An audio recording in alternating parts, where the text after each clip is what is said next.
So Tesla just announced what is shaping up to be the biggest redesign of the Model S since it launched in 2012. We're going to talk about those things today and also cover some of the new information that was released this morning to top off the company's fourth quarter financial reports. Tesla once again is trying to reinvent the wheel, quite literally this time. We'll talk about that in a little bit, but they were kind of sneaky about it as they added it to the bottom of their financial report as of market close yesterday. We all knew this was coming. For the past couple weeks, we know that Tesla shut down its factories, halting production on the Model S and Model X versions of the vehicles for what we all assumed was going to be ready to pump out something new. Looking more closely at these updates, some things a lot of people aren't talking about is based on the images that we saw this morning, it appears both the Model X and Model S will be receiving the company's iconic Megacast Underbody, which you guys can see here on the rear frame of the Model S. Looks significantly different from the Model S Raven edition that we saw prior to the earnings report that just rolled out yesterday. Now this doesn't stop there. If you take a look at the Model X, we can see similar design specs to the rear axle as well. These aren't as significant as the new interior and features that we're getting, but it is nice to see that these models are getting some serious body work to go along with these new updates, making them that much more cost effective while giving them both a quality boost as well.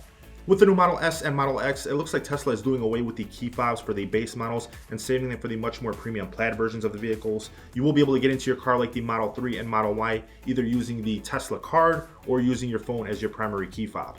Now Tesla is no longer using that chrome trim around the windows and the door handles. They're now using a premium gloss black finish on the Model S and Model X. It's not the same finish that you get with the new Model Y and Model 3. One of the biggest things that I hated about my Model 3 performance when I first picked it up a year and a half ago, it's been almost a year and a half now, I can't believe it, is the chrome package that you get on the outside. I ended up wrapping mine with a matte black trim and it looked much better. So I'm glad that they're taking that approach and getting rid of that chrome because it looked absolutely disgusting and didn't give us a premium feel whatsoever about these vehicles. When you look at the battery pack, it seems that Tesla is introducing a whole new battery pack architecture with the Model S and Model X. It's not using the 4680 cells nor that structural battery pack that they announced last year on Battery Day. In fact, Tesla didn't even upgrade to those 2170 cells. It's still using the same 18650 cells that we find in the Model S and current Model X.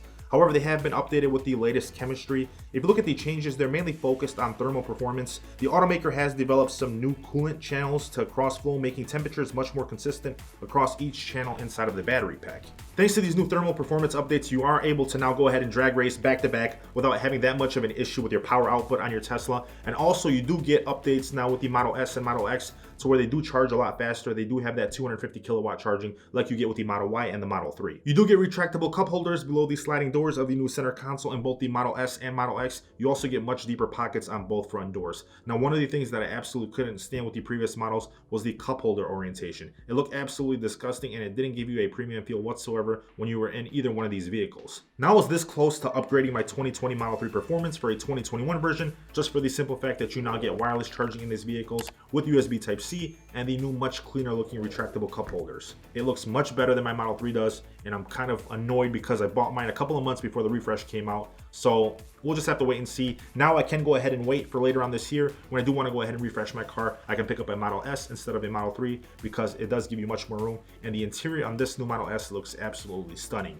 When you get into the back row, you have second row seats. They have a more inclined angle seating position. You also get more headroom and legroom, and the first row is now much further ahead. Your second row seats also fold flatter than the previous version of the Model S, which looks much cleaner and much better. You also get a folding center console that not only provides as an armrest and cup holders, but you also get inductive phone chargers like in the front. So you can go ahead and possibly wirelessly charge both phones in the back in that cup holder. So we'll have to see as we get more information on that. It looks like, based on the picture, you do get wireless charging in the back of these vehicles as well. Aside from that, when you look at the back, it now also gets its own screen, which makes it 3 screens total in both the new Model S and Model X. The new versions of these screens, I believe, are 17 inches and they do tilt, whereas in my Model 3, I believe it's only a 15-inch screen and it doesn't tilt whatsoever. Now, the rear screen is also a touch screen like you get with the front. I know that Tesla is finalizing the interface for this. You get up to 10 teraflops of processing power, which is on par with today's gaming consoles. You're able to actually game from the rear seat with a wireless controller. Think about how crazy that is.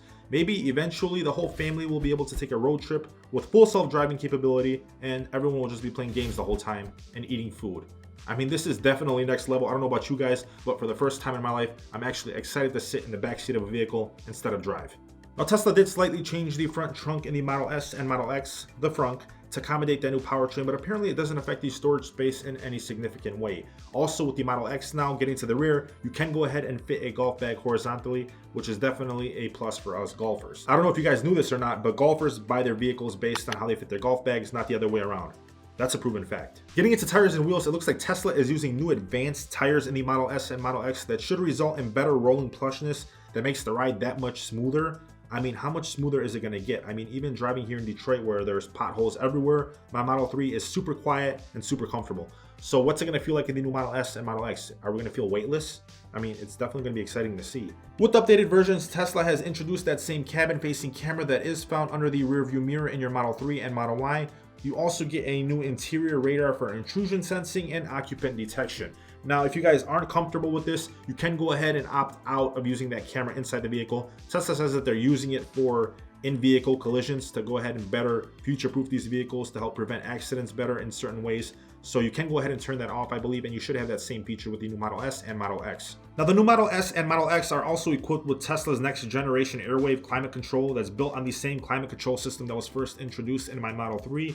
Now, Tesla did improve this design using screens and other glass surfaces in the car to direct that airflow and create an impression that the air is blowing out of the screen. It also allows for an instrument cluster display while maintaining a complete airflow to the driver like the Model 3 and the Model Y. Now, looking at the vents here in the pictures, it looks like the Model S and Model X looks a little bit more simplistic and more plain in a futuristic type way. It looks like an absolute spaceship, but the vents are much more hidden than what you get with the Model 3 and Model Y, which is something that I don't mind whatsoever. Now, the new Model S does have some new updates to the exterior as well, starting with that glass roof. The full glass roof gives passengers a brighter, much more spacious experience with unobstructed views of the sky. It also effectively blocks out infrared and UV light before entering the cabin, which reduces heat and glare even when the sun is directly overhead. Getting to the wheels, you now have the 19-inch Tempest wheels, which are included with the base model of the car, or you can go ahead and upgrade to the 21-inch Arachnid wheels for $4,500, which are the same price as the previous turbine wheels that these cars offered. Getting to paint jobs, you have white, black, silver, blue, or red. For the interior, you have black, white, and cream. The cream looks absolutely disgusting. Don't take that from me though, because I absolutely hate cream interiors. One thing I will like to note though is that the carbon fiber interior is only available like before with the plaid and much more premium models. You don't get that with the base model. When you look at the base model, you get that white and black interior with that wooden look, which isn't terrible, but for me personally, I prefer the carbon fiber over everything else. These models will start shipping in March. The new Model S starts at $79,990 for the long-range dual motor version. That gets you 412 miles of range.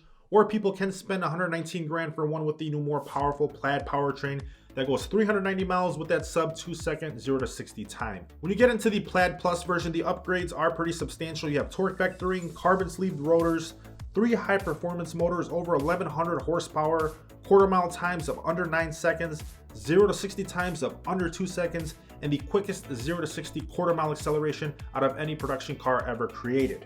Now, the Plaid and Plaid Plus versions have top speeds of 200 miles per hour with the right tires, according to Elon Musk, while the long range tops out at 155 miles an hour. Tesla did say that the Plaid version should be able to do 5 times as many quarter-mile runs as the previous Model S sedans. Getting into the steering wheel itself, it's a stalkless, no stalk, no shifting, stalkless steering yoke.